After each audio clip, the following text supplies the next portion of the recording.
muslimin, orang-orang yang hidup dengan Nabi hari itu, dan bahkan kita yang benar-benar mencintai Nabi hari ini, kita siap mengorbankan apapun untuk berdekat dengan Nabi SAW. Sampai mereka datang ke Nabi, ya Rasulullah, saya tidak tahan tinggal di rumah. Ya, di depan engkau saya senang, di rumah saya teringat kepadamu. Apa yang terbayang olehku ya Rasulullah? Besok kalau engkau mati, kalau sekarang kalau masih hidup, engkau masih hidup, saya kangen, rindu, saya datang ketemu. Besok di akhirat engkau tentu masuk surga, ya kan? Dan kalaupun saya insya Allah mudah-mudahan masuk surga, cuman kan derajat kita berbeda. Engkau bersama para nabi dan rasul, saya tentu di bawah itu. Gimana saya nanti nak mengobat rindu bertemu denganmu ya Rasulullah? Ini masalah gaib kan? Ini masalah gaib kan?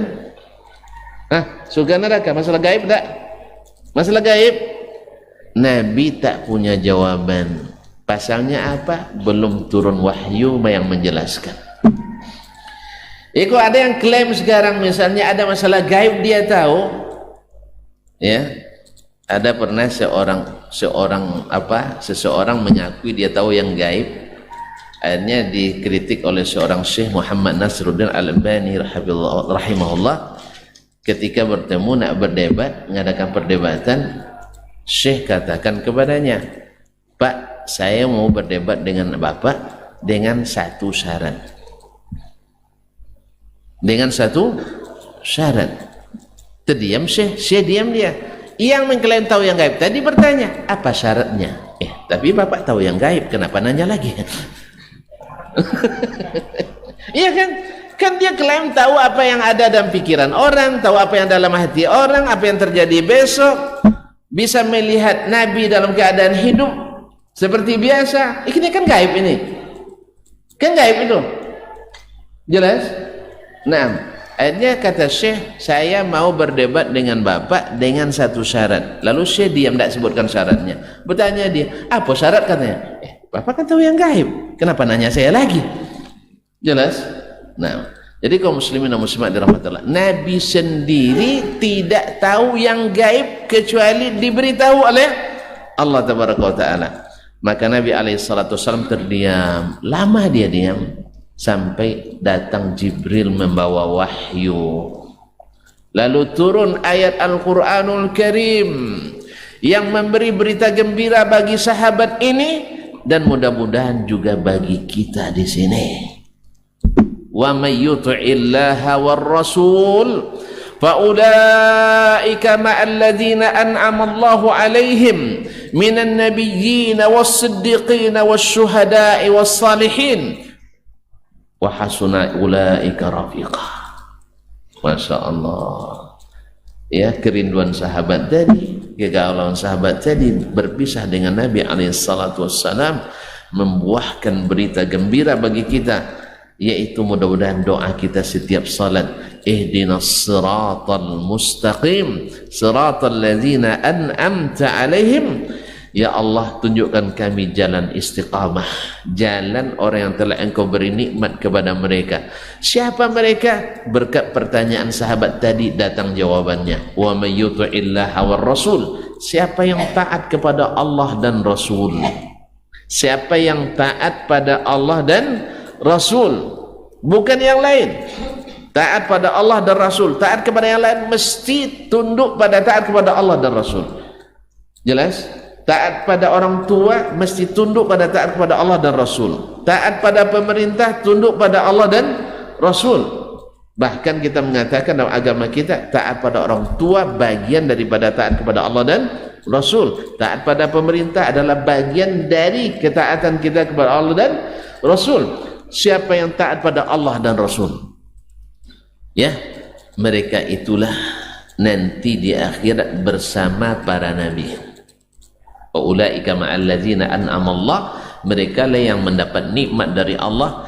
Siapa? An-nabiyyin, minan nabiyyin, para nabi, was-siddiqin, para siddiq, orang-orang yang selalu benar, wasyuhada, dan orang-orang yang mati syahid, was-salihin, dan orang-orang saleh. Mereka lah sebaik-baik teman. Ternyata walaupun nanti surganya para nabi itu lebih tinggi, tetapi kita dengan apa, cinta kita kepadanya, dengan taat kita kepadanya, taat kita kepada Allah, kita akan diizinkan bersama mereka insyaallah di akhirat. Nah sekarang mari kita berniat untuk meneladani Rasulullah sallallahu alaihi wasallam dalam taat kepada Allah dan taat kepada sunnahnya sallallahu alaihi wasallam.